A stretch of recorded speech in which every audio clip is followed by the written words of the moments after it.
Welcome everyone, Questine here with a discussion about the High Elves in Total War Warhammer 3 Immortal Empires, to talk about the Phoenix Court mod, and what this does for High Elven campaigns, because it does actually fix one of the most substantial issues that High Elves do have in their campaigns right now in Immortal Empires. What this mod does is it takes the Conclave system that was added for the Chaos Dwarfs with Forge of the Chaos Dwarfs and gives it to the High Elves, with a bunch of High Elven twists, of course.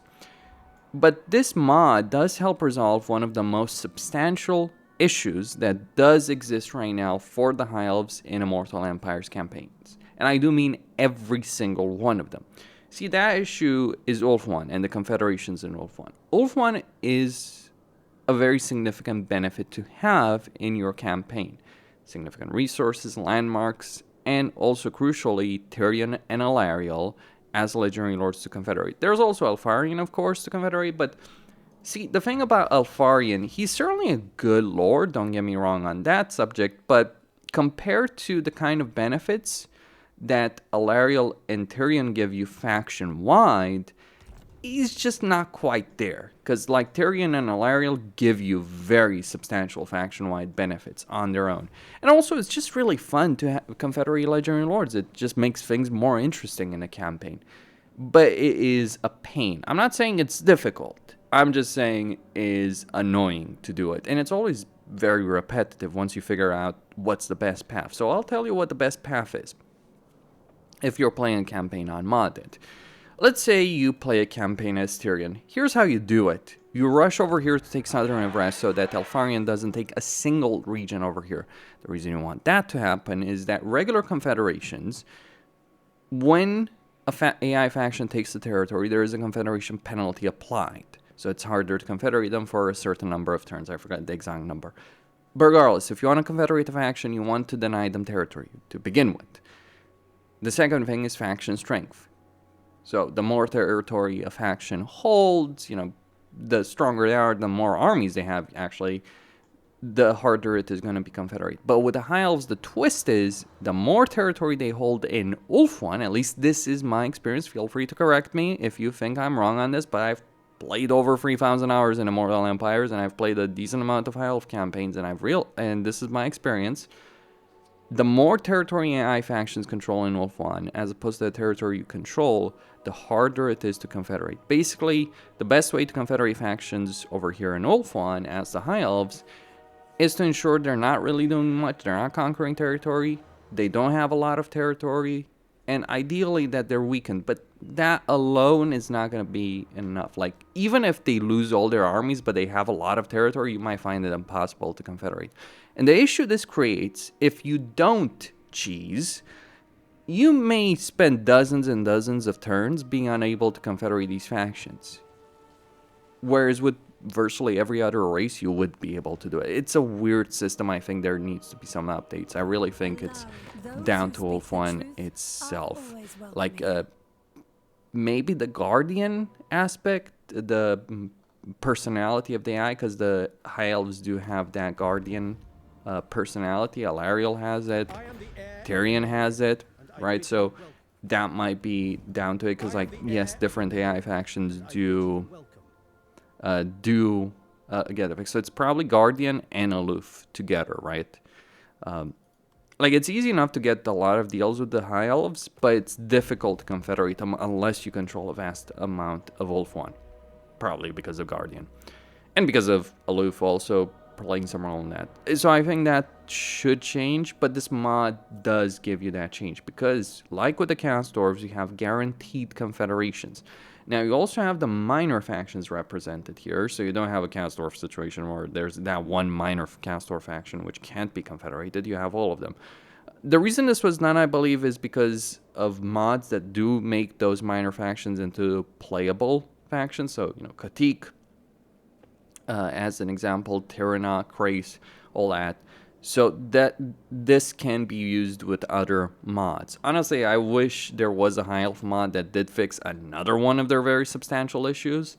But all the same, this alone is great. Now, on top of that, you also have this resource, Grandeur. You look at Grandeur, right? Grandeur is only used for the court system here. It's not used like the Chaos Dwarfs use it for provincial capitals to gain them to a higher level. Because otherwise you have to spend a lot of material. So this is where this works better. Because you have a resource that's dedicated for this. And on top of that, while I don't personally think a lot of these effects or districts are necessarily that great, I really think they're much weaker than Chaos Dwarfs. Like, Chaos Dwarfs have various effects that can be game changers in campaign, like casualty replenishment faction-wide, resources, armaments or materials, those kind of things. There are some nice effects here and there, but for the most part, I do think, like, I don't think most of it is kind of fluff. And don't get me wrong, that's not bad, but really the ultimate benefit of all of this, as far as I see it, sure, there's a lot of stacking buffs. That's one thing to be said. So ultimately, when you get everything, you'll be really powerful. Though realistically, that's the same pitfall the Chaos Dwarf system falls into. It's like, yeah, if you stack everything, you're really powerful. But realistically, you're going to win your campaign long before you get all of these. But crucially, it does seem to scale based on the level that the Legendary Lord, the faction leader, does have. Because I think that's how Tyrion is worth so much over here. I don't think it's based on amount of territory. Because if we look at Avalorn, they're also pretty expensive. In fact, more expensive than Tyrion. I can tell you that Tyrion is significantly stronger, but she is higher level than him. So it's gotta be the Legendary Lord level.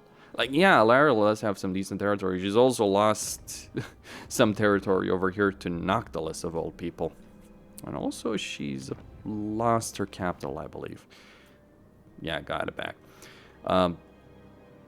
Regardless, you can guarantee that. That means, especially for Emmerich, Elfarion, but even for Tyrion and Alariel, you now have a lot more faction variety. As opposed to Tyrion just rushing over here to Southern Everest to claim it before Elfarion, rushing to Safri to claim it before Alariel, or playing as Alariel and just like, okay, I'll take Evershield, then I literally will rush, take all of Safri, take Southern Everest as quickly as possible to deny it to Tyrion, to Elfarion, then take Calador to complete it, and then just fight along this entire coastline while also having a second army to deal with the Dark Elves coming from the Phoenix Gate. It is not a good system, the way it works in vanilla. And this mod really does help with that. It makes campaigns better. Like, in a Elfarion campaign, you have a so-called choice between abandoning Tor of Rest, which you start with, or keeping it. But the thing is, abandoning Tor of Rest is always a bad idea. It's still a bad idea in this campaign, for a record. You still gain a lot of benefits. By keeping it, I'd say it's the better choice, but I did abandon this in this campaign, and holy shit, this campaign has gone places. Like, not having to give a flying fuck about Ulf 1 and still knowing I will get it in the end with all the benefits that come from having Tyrion and Alariel and all this territory, even if Noctilus controls half of it, and I'll probably have to kick him out when I do that.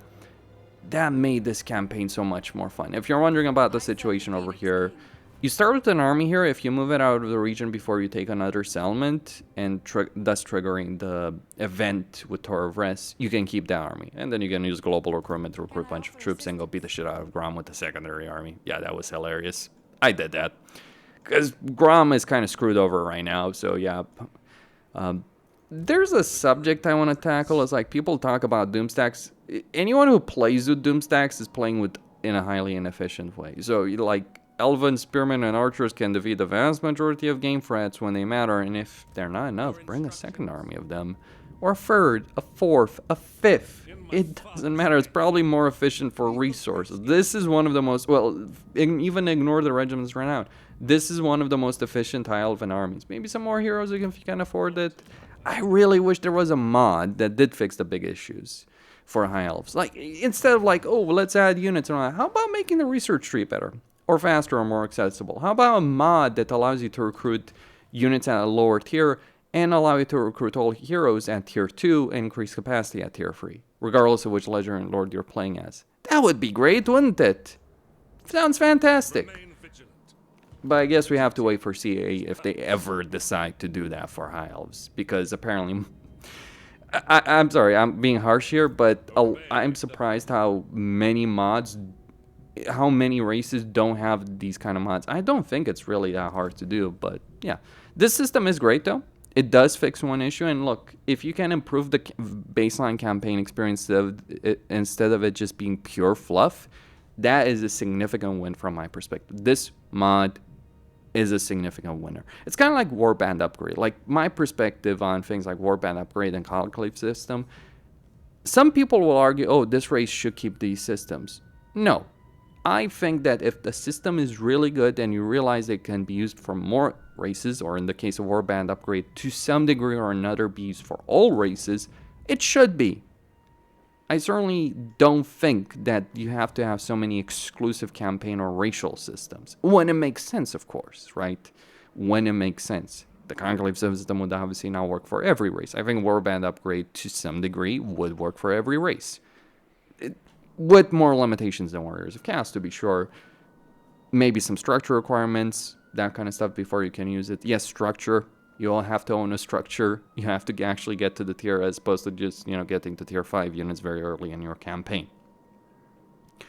Still, this is a fantastic system. It does make campaigns better. And it's also kind of funny. There's a lot of story events happening with this system. So, for instance, I got Emmeric's Flame as a trait over here for this mage. Yes, Jaina, very low level, only got her recently. This is one of the reasons why abandoning Torvres is really shit for Elfarian, yet the mod doesn't fix that, unfortunately. But it does make Teclis' campaign better, it makes Emmeric's campaign better, it makes Tyrion's campaign better, it makes all the campaigns better, flat out. Because even if you do have to keep some territorial fun, you're not trying to run around like a headless chicken to take gobble up as much of it as possible before they do.